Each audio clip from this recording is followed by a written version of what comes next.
Alan Karpick, Golden Black Live, segment 3, but really not just me because Dave Revsine has been gracious enough to join us on the line here. David, are you there? I am, Alan. Happy to be on with you. How are you? Well, I'm well, and I appreciate your time. This is not exactly vacation time for you. I know we talked when we had lunch back at the Big Ten tournament that you do get some time off in this gig in the summer, but this is not a time that happens. No, this is definitely a busy time, I think would be an understatement, but in a fun way. I mean, it's just so exciting to kind of get back to it, and, you know, obviously I have a great passion for what I do, and so it's fun to start a season anew, and all these untold stories just waiting to be told, and the chance to be in here with guys I really enjoy hanging out with, you know, on Saturdays and really throughout the week. And so it's a good time, but it is a hectic time, no doubt. Your day tomorrow is what? I mean, you start, I know you're on the air at, is it 10 o'clock Eastern? Yeah, it's 11 Eastern. Let me just give you so last week, I'll take you through last week. So we got in at 7:30 in the morning to watch Penn State kick off the game in Dublin. Did some show prep, met with Jerry and Howard and Stanley Jackson, who's going to do like every other Saturday with us this year because Mason's calling a game every week, so Stanley's going to be in there. In the place where Mason usually would be. And so we did that. We had some pregame stuff. So it's 7:30 Central Time. And then 10 o'clock is our pregame show. And then we tape, people may not be aware of this, but when we have multiple games on at the same time, we tape one segment of the halftime, which is basically a preview of the afternoon games. So you tape that, and then if the halftimes hit at different points, so one game might see that segment first, one game might see it second. It gives you some flexibility as to what you do at the halftime. So then we sat and watched all the games, the early games, the noon Eastern games, did our halftimes. Then after that, we had another show in between games, between the noon Eastern, the 3:30 games. I think that was about 45 minutes. We had those games. Then we did a post-game show, which I think ran about an hour and 15 minutes.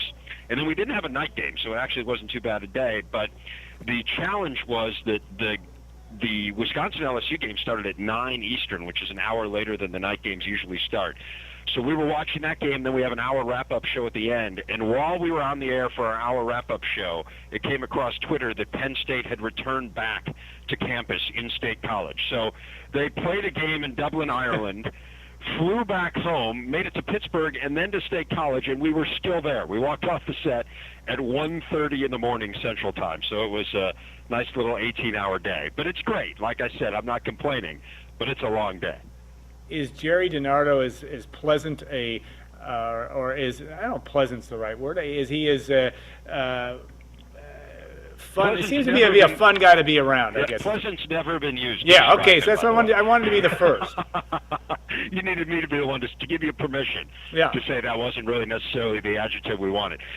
He is cantankerous, no doubt, but he is a great guy. I mean, I've worked with him for a long time, as you may know, Alan, not just this is our 8th year here with Jerry and Howard, but also we worked a couple of years together at ESPN, which is how I got to know him. We hosted ESPN Radio's College Game Day show together along with Todd McShay. So that was how I got to know Jerry, and I kind of recruited him to come here to BTN to join me. But he is a lot of fun. I mean, he's truly one of the funniest people I've ever met in my life. I mean, he's a real character. And the three of us, you know, Howard and Jerry and I get along so well. And if you didn't, frankly, you couldn't do this because, you know, we just spent 17 days together on a bus driving to all 14 campuses. So that is a lot of time in very close proximity. And then doing this, I mean, look, this time of year, the truth of the matter is I probably spend as much time with them, if not more, than I do awake with my family. So you have to like the people you work with when you're in this kind of business, and those guys have just been great. It's been an amazing team. To think that we hit a home run, I think, with that studio team from day one has really been a neat thing to be a part of. Have you had a chance, and you probably haven't had much of a chance, to watch the launching of the SEC network, but you can relate to what that's like having launched the Big Ten network? I've watched it a little bit. I know Dari Noka very well. He's a great guy, and he is, of course, the lead studio host there, and he and I had some conversations in the build-up to that.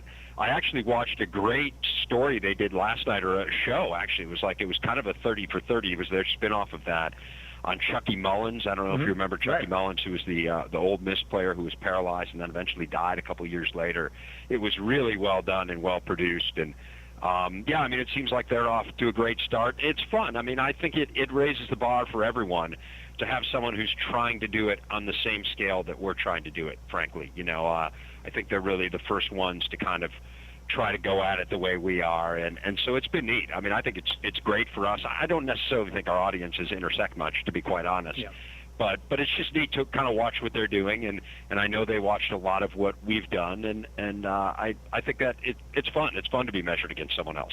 One thing that's been good, and certainly if you're an XM radio listener, you hear a lot of Dave Revsine on XM and college on Channel 91, but you also hear a lot about talk about the SEC, and they are very complimentary towards the work that the Big Ten Network has done. The BTN has certainly set the standard, at least in the eyes of those folks, about these conference-based networks, and that's quite a compliment, really, to the work you guys have done. Yeah, it's been neat. I mean, a lot of people have kind of asked me, did you think that this, because I think it's kind of undeniable, it's changed the landscape of college television sports. The way that it's done, obviously, Big Ten was the first one to really do a full-scale network like this, and there have been others that have followed now. And I didn't necessarily see that coming. I mean, I thought we would be successful. I certainly had. I was very impressed, let's say, early on with Mark Silverman when I met with him, who's the president of the network. I just felt like whatever he did was going to be good, and I spent some time with Jim Delaney before I was hired as well, and obviously he has been such a visionary in college sports, so I got a sense that if he was doing something, it was going to be first rate. But I didn't necessarily think that we would change the landscape, and it has. I mean, again, that's not me speaking, that's kind of the industry speaking, and it's been cool to be a part of it, Alan. Week one, what's your biggest surprise? Was it Wisconsin and LSU, or the fact that the Big Ten may have missed a golden opportunity? How do you view week one in the Big Ten? Biggest surprise, Nebraska's offense surprised me with how good and dynamic it was. I didn't necessarily think it was going to be quite at that level. Now, again, you never know. I mean, Florida Atlantic could end up being the worst team in the country. Who knows? But they didn't figure to be. So that surprised me a little bit. I wasn't surprised with how the Wisconsin game ended. I thought it would be a close game, and I thought they would probably lose. But I was surprised at kind of how bad Wisconsin looked in the past game, and it all makes sense now that the Joel Stavy story has come out this week, but that was surprising and somewhat disappointing, and I don't think bodes all that well. I was surprised at how well Michigan ran the ball. Again, you can say it's just App State, but they couldn't run it against Akron or UConn last year, and I think App State's probably maybe a notch below that, but not a dramatic notch below, and they were far better than they were in any game last year. So I think there were some positives, I think there were some negatives, but again, it's hard to read too much into week one just because you don't really know how good the opponents were. You don't find that out until later in the year. All right, I'm looking for a good segue into your book, The Opening Kickoff, and one of them might just be Notre Dame, Michigan, and the fact that there's been all the talk about the end of this rivalry and maybe a little bit of the Hatfields and the McCoys and tying that into the way it was a century or so ago. What does the ending of this rivalry mean to you in terms of, and what kind of perspective should we really be putting in? Is it as simple as Notre Dame has scheduling changes and it's affecting Purdue as well, obviously? Yeah, that's my sense, is that, look, they have to play those 5 ACC games. I still think with 7 more games, I know you want to play Navy, I know you want to play USC, I feel like there should be a spot in there for some of these Big Ten games. Michigan's a huge one. I know the Purdue one is near and dear to Boilermaker fans. It makes so much sense geographically. I don't really understand why you drop Michigan and then go play Ohio State. I don't know. It's certainly a big game, and I think it's going to be a great game when it happens 8 years from now. But to me, there's just something to be said for that rivalry with Michigan, and it really has created so many great memories through the years, and I'm just disappointed to see it go, frankly, from a very selfish fan perspective. And I think at our core, we're all fans, even if you cover this professionally as you and I do, Alan. We're fans, and I love that game as a fan. Yeah, and it's going to be a great environment in South Bend, I am certain, tomorrow night. On to the book, and I can't say it just because you're across the telephone line, so to speak, but really an excellent job, very interesting. It was a great summer read, but I think in terms of the research you went into that, first and foremost, where did the idea come from? I've heard you talk about it some, but tell our audience where it came from to do this type of project. Well, I kind of stumbled upon the story of Pat O'Day, who played at Wisconsin in the mid to late 1890s and was one of the first true superstars of the game in our area of the country. And on top of that, O'Day, and I kind of knew a little teeny bit about him from when I was a kid. I knew he was a great player. What I didn't know was that he had this bizarre life story with a major mystery involved in it, and it's just kind of a crazy tale that I don't necessarily want to give it away because, it's part of the book, but that really sucked me in. And so I started researching his life. And as I read about him and started kind of formulating some thoughts of, wow, what can I do with this? Like, is this a Big Ten Network story or what is this? I realized that there was kind of more to it and that O'Day was really just a microcosm of this much bigger story. And that was the story of college football in these early formative years that set the course of the game for where it is today. And as you know, Alan, I mean, the parallels are stunning. It's unbelievable. I think we have this notion that we're living in unique times, and they are. I mean, look, every time's unique, kind of by definition, but that we're in uncharted territory, right? And I would argue that when it comes to college sports, what I learned is there is nothing new under the sun. That everything that's happening right now, positive and negative, can be traced to this time period that I write about, 1890 to 1915. It's just remarkable, the parallels, the similarities. And as that began to occur to me in reading about O'Day, I realized, I need to tell this as a bigger story. And so I use him as kind of a touchstone throughout it. I kind of returned to him as a way to show what was going on, to personify these bigger themes, the themes like amateurism, the themes like money and how that controlled the game, the injury crisis that the game went through, the academic improprieties that were going on in schools, the media coverage.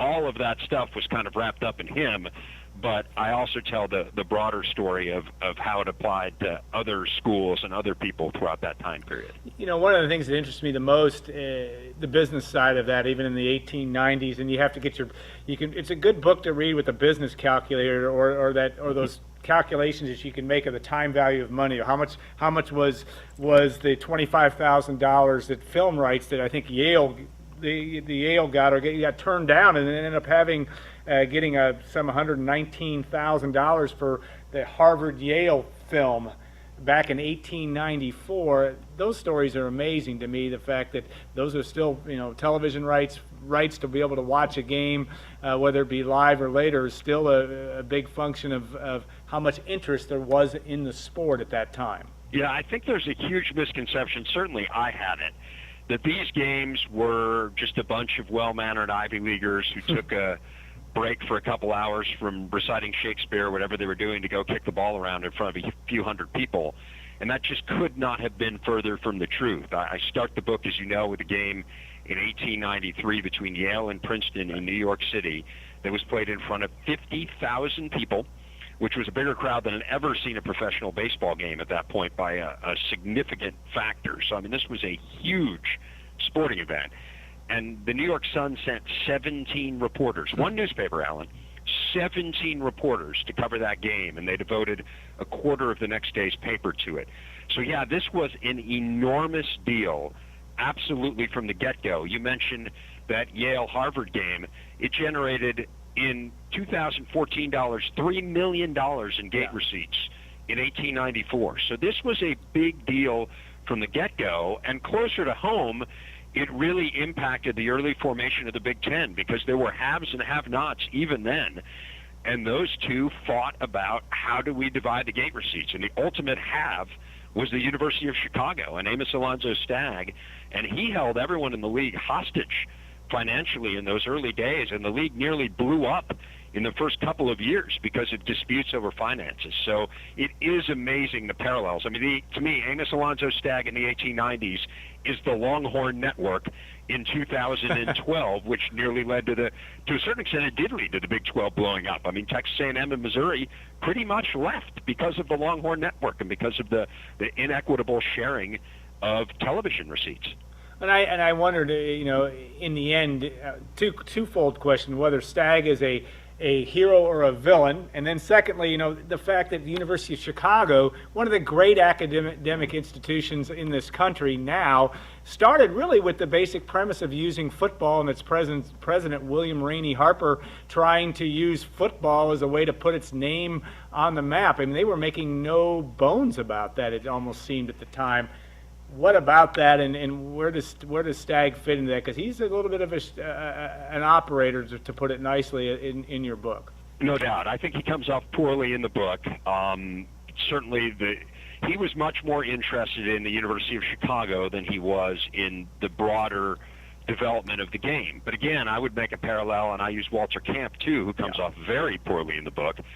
To me, they're just Nick Saban, right? Or Brett Bielema with this whole issue over the spread offenses and slowing them down. They were much more concerned with, in Stagg's case, Chicago, in Camp's case, Yale, and how rules changes that were trying to make the game safer, how those might impact their teams. And Stagg was much more interested in finances and how he could enrich the University of Chicago than he was in building a strong, what was then called the Western Conference and is now the Big Ten. But again, I just think that's been the story of the game from the get-go. So does that make him a villain, or does that make him just kind of a normal, fallible human being? And I think part of the message of the book is that, yes, none of these things are new, that we've been through all this stuff before. And on one hand, you could say, okay, well, that doesn't really say a whole lot about human nature, that people are always acting in their own self-interest.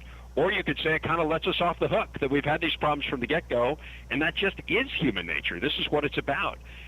As far as Chicago is concerned, a fascinating case study, no doubt. It's unbelievable. I mean, they had a football team before they had keys to open up the doors on campus. That tells you how important football was. But it makes sense, Alan. I mean, it was an easier way to build a national name of a university than academics, right? You can win football games in a year, but it takes many years to build an academic reputation, and so that was part of the goal of Chicago. I love the quote from one of the early professors, you may have seen this, who said the University of Chicago had two missions in the world. This is in 1903, I believe he said this. The first mission was to spread the light of knowledge throughout the Western world, and the second was to lick Michigan. Again, early 1900s, but it gives you a sense of the importance of college football from the get-go. Yeah, those two did not like each other for a number of reasons, but I also love the term, because these are revered names, in terms of what you look back at the history of the sport. Fielding Yost, you referred to as a college football tramp. And I like the whole notion. There was a lot in there about using ringers, using players that weren't even enrolled at school. Sometimes some scandals that evolved from that. But those are strong fighting words for Michigan fans, certainly. Well, yeah. I mean, he was what was referred to as a tramp athlete, and that was the terminology of the time. You're right. To explain to people what a tramp athlete was, it was a guy who would go from school to school. So you'd play for different teams throughout the course of the year. And Camp very famously did this. He was at West Virginia. He was recruited, kind of, by Lafayette to go play one game for them. They beat Penn in what was a huge upset at the time. Penn was one of the original powerhouses. And a week later, Yost is back in Morgantown playing another game for West Virginia. So, but look, this was part of the early challenges of the game. Part of it was, how do we decide who can play? And I talk about Michigan in the early years, that in 1893, 7 of their 11 starters weren't enrolled in school. They weren't students. And that seems absurd to us at the time, but at the time, Alan, people didn't see that as so strange. Who said you had to be a student to play on the team? And so part of the early story of the game is trying to figure out what the rules were going to be, both for participation and the rules of the game itself. And lastly, and we're running a little bit out of time and maybe overstaying our welcome just a bit, but Purdue, not necessarily a big part of the book, because a lot of the focus was certainly on Michigan and Wisconsin and obviously the life of Pat O'Day. Purdue gets kind of credited as being a school with, did you find much on Purdue, or what kind of factor? They seem to be somebody that they seem to be a little bit of now, and that's that high character, maybe somebody that's a little bit off on the periphery in terms of the Big Ten. What did you find about the Boilermakers? Yeah, that was my sense. The early powerhouses were really Chicago, Michigan, Wisconsin. And Northwestern and Purdue and Illinois and, the rest of those schools, it just seems like we're kind of a little bit of a notch below. And I think part of it was just that their locations were more remote. I mean, I really think that was a challenge in those early days. You were really trying to, recruits maybe a strong word, but you were trying to get guys from your area. I mean, that was mostly how it worked, and that to a large extent explained why Chicago in particular was so good in the early days. Yeah, absolutely. Well, Dave, thanks so much for your time. I really did enjoy the book, and you can get it on Amazon. You can get it wherever books are sold, and it's doing very well from what I understand, and it should be, because it's an excellent book. Yeah, thanks for having me, Alan. It's been amazing. I'm thrilled that you like the book, and it has been amazing to see the reception of it, because it was a long and arduous process. So I'm thrilled that people are enjoying it. And thanks for giving me some time to talk about it. I know we have some bookstores around here that would love to have you do a signing at some point in time. But again, hey, have a great weekend. There's a big week of Big Ten football, and we'll look forward to having you on sometime down the road. Can't wait. Thanks, Alan. All right. All right. We want to say thank you to our sponsors for this show, and that's, of course, XXX. And John Basham and Basham Reynolds, Hilton Garden Inn, and State Farm agent Trent Johnson. We'll be back next week, and we're going to obviously break down Purdue Central Michigan, look ahead to Purdue Notre Dame, and we'll have Jim Everett, the Purdue quarterback. 30 years ago, the Boilermakers won in Indianapolis at the Hoosier Dome dedication game, even before the Colts started playing there. And that great upset 30 years. Maybe will history have any ability to repeat itself? Jim Everett will talk about that and more next week on Gold and Black Live. I want to thank also, obviously, Kim and Gordon, all the folks, Kim Caldwell, Gordon Jackson, and Allie Kruzek, and everyone else here at WLFI for the help, and then Kyle Charters, Brian Newbert, and Stacy Clarity, obviously our guests here from goldenblack.com and Gold and Black Illustrated. We'll look forward to seeing you next week on Gold and Black Live.